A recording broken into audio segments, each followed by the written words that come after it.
Born in 1883, Kahlil Gibran was an enlightened Lebanese philosopher, author, poet, artist, and mystic who immigrated to the United States when he was young.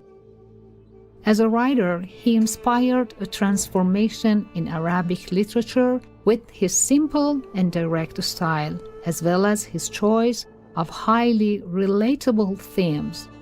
Perhaps surprisingly, some of his best-known works were written in English and achieved popular acclaim among many American readers.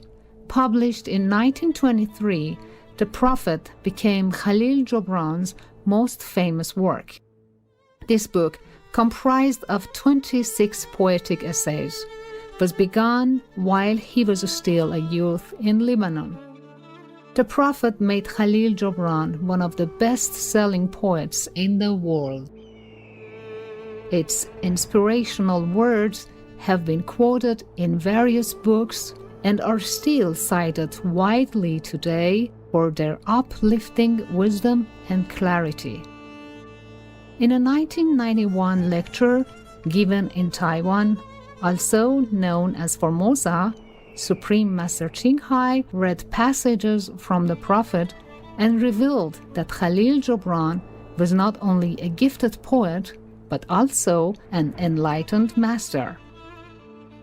这是一位名是从阿拉伯过来美国的，他写得很漂亮啊，他的文笔啊非常美。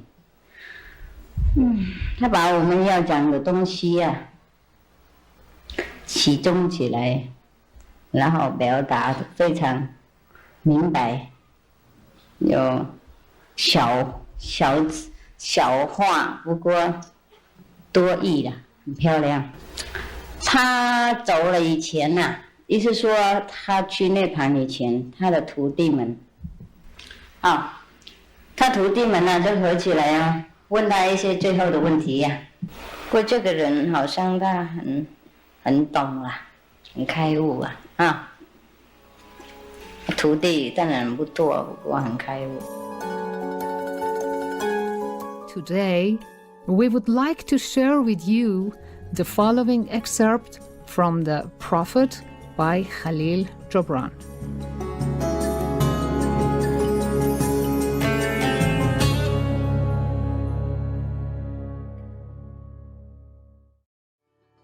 Crime and Punishment.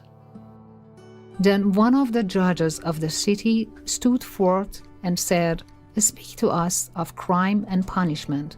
And he, Gibran, answered, saying, "It is when your spirit goes wandering upon the wind, that you, alone and unguarded, commit a wrong unto others, and therefore unto yourself.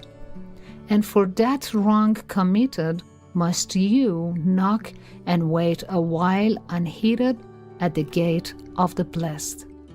Like the ocean is your God self, it remains forever undefiled. And like the ether, it lifts but the winged.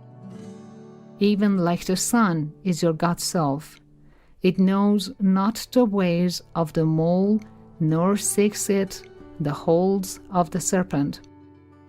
But your God self dwells not alone in your being. Much in you is still man, and much in you is not yet man, but a shapeless small self that walks asleep in the mist, searching for its own awakening. And of the man in you would I now speak, for it is he, and not your God self, nor the small self in the mist, that knows crime and the punishment of crime.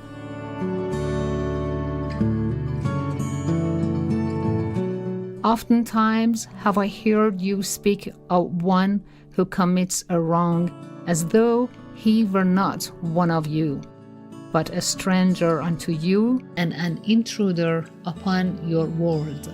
But I say that even as the holy and the righteous cannot rise beyond the highest which is in each one of you, so the wicked and the weak cannot fall lower than the lowest which is in you also.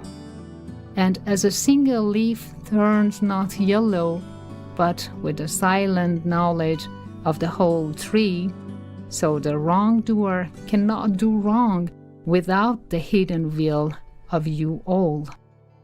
Like a procession, you walk together toward your God-self.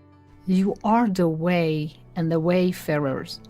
And when one of you falls down, he falls for those behind him, a caution against the stumbling stone. Aye, and he falls for those ahead of him, who, though faster and surer of foot, yet removed not the stumbling stone. And this also, though the word lie heavy upon your hearts, the murdered is not unaccountable for his own murder, and the robbed is not blameless in being robbed. The righteous is not innocent of the deeds of the wicked, and the white-handed is not clean in the doings of the felon.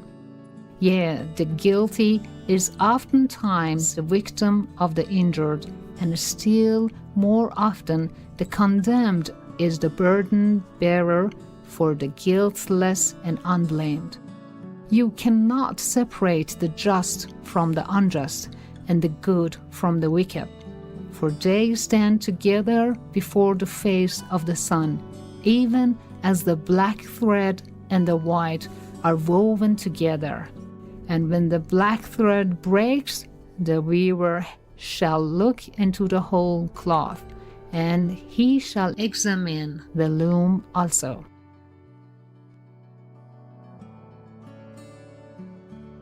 If any of you would bring to judgment the unfaithful wife, let him also weigh the heart of her husband in the scales, and measure his soul with measurements.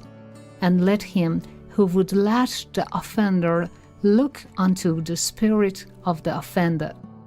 And if any of you would punish in the name of righteousness, and lay the axe unto the evil tree, let him see to its roots.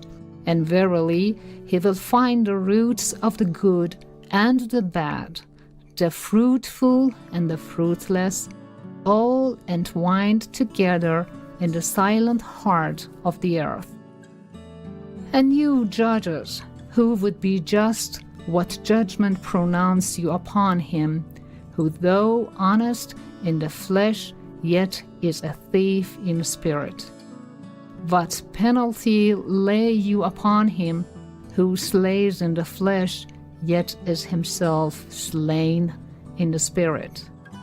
And how persecute you him, who in action is a deceiver and an oppressor, yet who also is aggravated and outraged?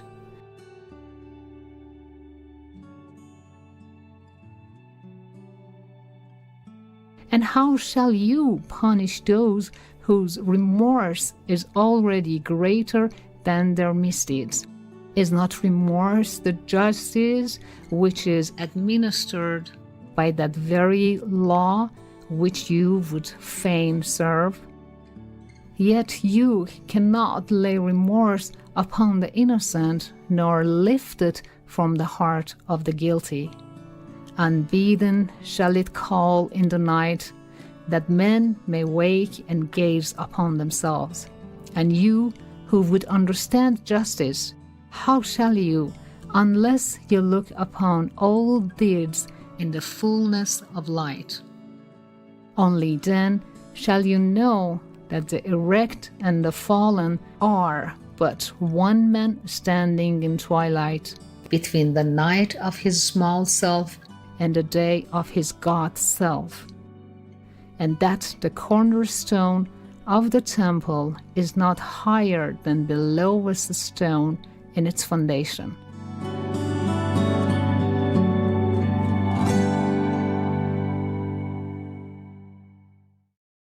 Thank you, caring viewers, for your lovely company on Poetic Essays from the Prophet by Kahlil Gibran, Part 1 of 2, Crime and Punishment, and Words of Wisdom.